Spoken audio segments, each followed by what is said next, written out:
Hai, salam sejahtera. Apa khabar? Selamat datang ke channel ROTT dan selamat kembali bagi yang dah follow channel ROTT. Apa itu yang dikatakan sebagai kebebasan kewangan ataupun financial freedom? Saya percaya ramai yang kat luar sana, terutama anda, itu nak fokus kepada financial freedom ataupun kebebasan kewangan dan nak capai. Tapi apa strategi dia? Mungkin kita tengok teknik tu menjamin ataupun teknik tu terbukti, kan dia buat duit withdrawal tiap-tiap minggu, tunjuk biru yang melampau, iaitu maksudnya ialah profit yang berganda-ganda, tetapi bila kita buat tak dapat capai. Dan sebenarnya apa yang kita nak cari sebenarnya? Suka saya kongsikan dalam konsep ROTT yang kita pakai, iaitu kita ada unik solusi, iaitu kita fokuskan kepada, bila kita kata apa itu financial freedom, dia ada dua perkara. Satu perkara ialah you ada skills di mana you boleh konsisten untuk draw pada persen tertentu tiap bulan. Sebagai contoh ialah you ada 10,000 USD, kemudian you boleh draw 10%, berdasarkan persen lah, 10%, dan boleh hasil 1,000 USD, dan bila kali 4 lebih kurang RM4,000, dan boleh bayar iaitu minima, iaitu komitmen yang you ada. Itu yang pertama, dia boleh bayar minima komitmen yang you ada. So tu nombor satu yang paling penting lah. Jadi apa yang saya nak sampaikan ialah supaya you faham konsep ni, di mana ini adalah salah satu tajuk yang mesti kita fokus, iaitu mesti ada konsistensi. Dia sangat variable. Contohnya mungkin you boleh buat 2%, 3%, ataupun mungkin you boleh buat 20%, 40%. Saya nak cari yang paling worst case, iaitu 10% ke bawah. Sebab kita nak bagi realistik. Realistik lah 10% ke bawah.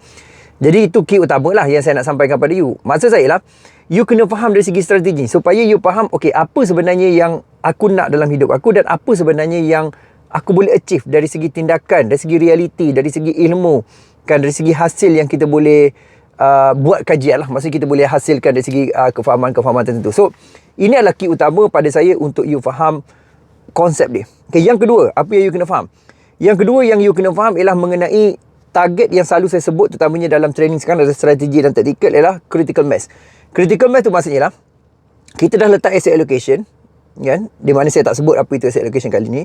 Saya terus pergi kepada ialah kita ada accumulated yang kita dah buat investment ataupun trading tiap-tiap bulan, sampai satu tahap kita dah sampai, iaitu 1 tahun kita ada income lebih kurang, let's say, okay, daripada pulangan modal kita $10,000, kan. Maksudnya kita buat 10%, dalam kes ni ialah kita modal iaitu 100,000 lah, 100,000. Jadi kita ada 10%, kita ada lebih kurang dalam iaitu $10,000. Kalau kita kali 4, 40,000, kita bahagikan dengan 12 bulan, jadi kita dapat lebih kurang 3,300 lebih lah untuk something, kan. Jadi adakah itu boleh bayar komitmen you? Kalau itu boleh bayar komitmen you, maksudnya betul lah tu, you punya strategi tu. Itu yang utama yang saya nak you faham, dan juga jelas macam mana aplikasi dia lah. Jadi maksudnya key utama kita dalam trading, satu ialah dapat konsisten dari segi persen secara bulanan. Kalaulah kita ada skill tu, kita ada 10,000 dah cukup, kan, let's say, ataupun 10,000 boleh buat 10%, kita boleh buat 20% kita boleh buat jadi $2,000, $8,000, bergantung, sebab kajian ni mesti datang daripada expenses you berapa sebulan. Baru kita develop skill, baru kita develop modal, kan. Lepas tu pada masa sama juga you kena tengok, okay, dalam 1 tahun, kan, kita nak capai critical mass. Maksudnya kalau kita dah dapat income tu, setahun kemudian kita tidak stres. Setahun kemudian kita trading hanya santai, dan kita fokus untuk setahun kemudian. So ini adalah strategi dia. So you boleh pilih dua ataupun hybrid di antara kedua lah.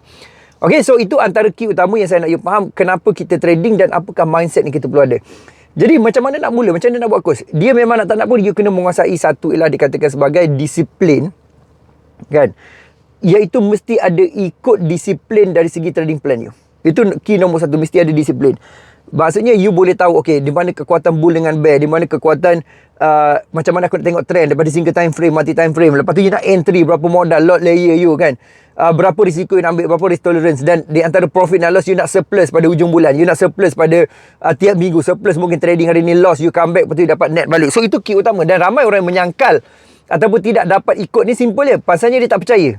Dia tidak percaya pada trading plan dia. So tak percaya pada trading plan, apatah lagi dia dapat tiap-tiap bulan. Sebab apa yang you tak boleh believe, you tidak boleh fokus pada consistent action, you memang tidak akan dapat sebenarnya.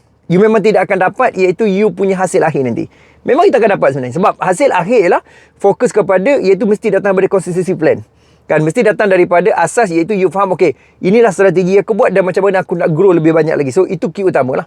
Okay, so jadi saya harap you boleh faham, you jelas apakah message penting ni. you kena develop satu plan, satu trading plan, you follow, dan you boleh hasilkan surplus setiap bulan sama ada 10% below ataupun above.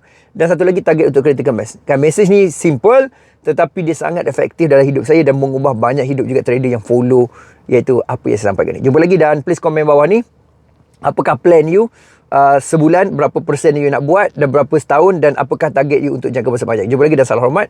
Dan please komen, like dan juga subscribe. Kalau you belum, klik loceng pada Road TT ni, dan saya akan ada live trading perkongsian setiap hari. Jumpa lagi, dan salam hormat.